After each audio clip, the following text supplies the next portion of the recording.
How should I wear it?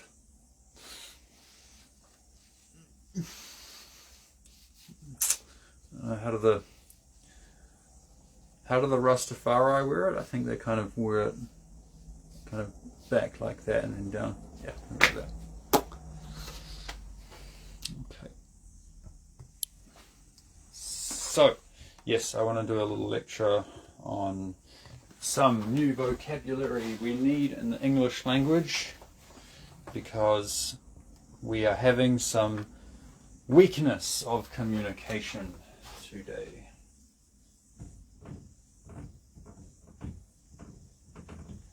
Weakness of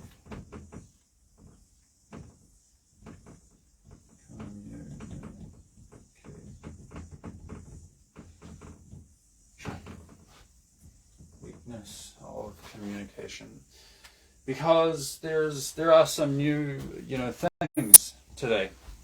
We have new things happening and new words. We need new words to explain things that are happening, because some things that are happening today were not happening 200 years ago, or 100 years ago, or even 50 years ago. It wasn't happening. So the language that we I'll wear it properly actually. So the language that we use, it is very limited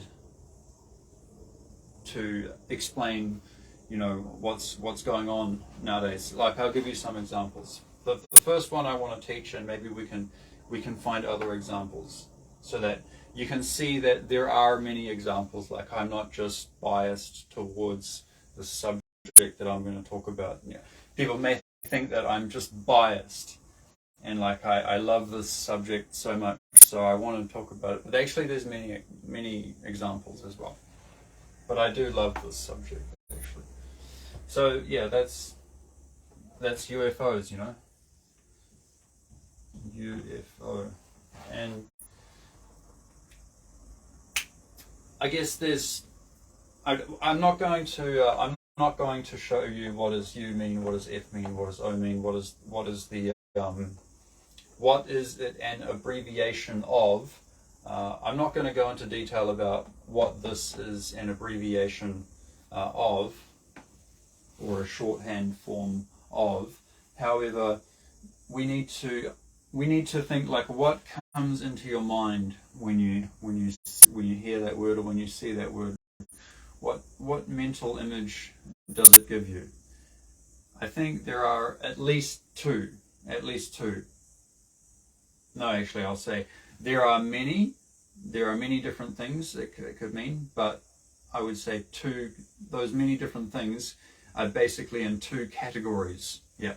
So when you see this word, when you hear this word, I think you will think many things, but those many things will have two categories. Okay, so I'll explain what those two categories are. So one, I think it is like a spiritual kind of thing. A spiritual UFO. And the other one is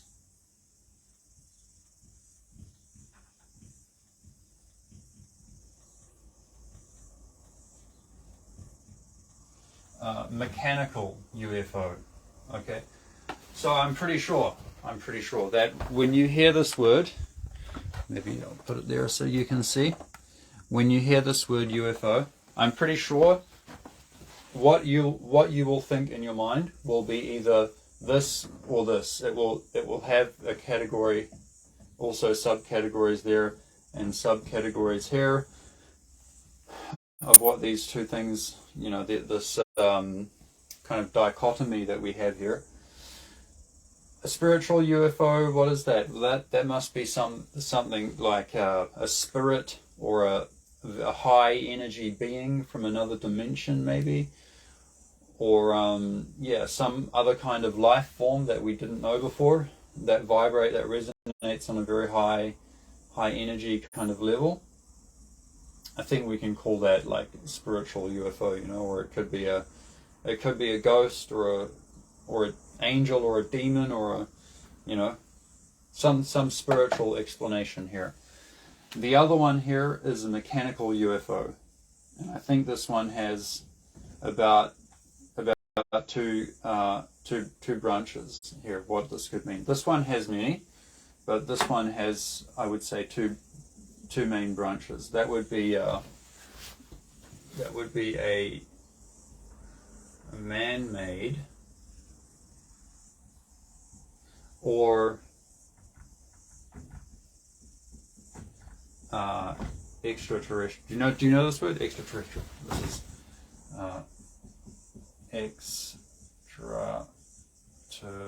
I think 2 R's,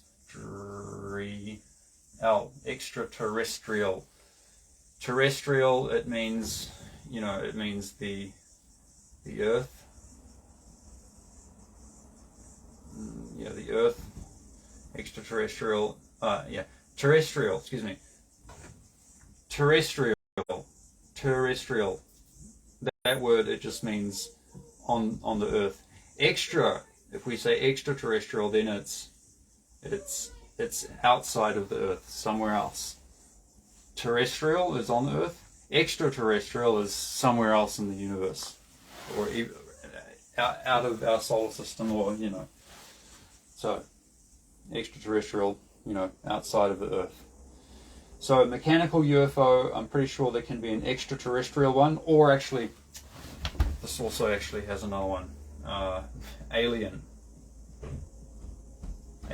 Yeah. Yes.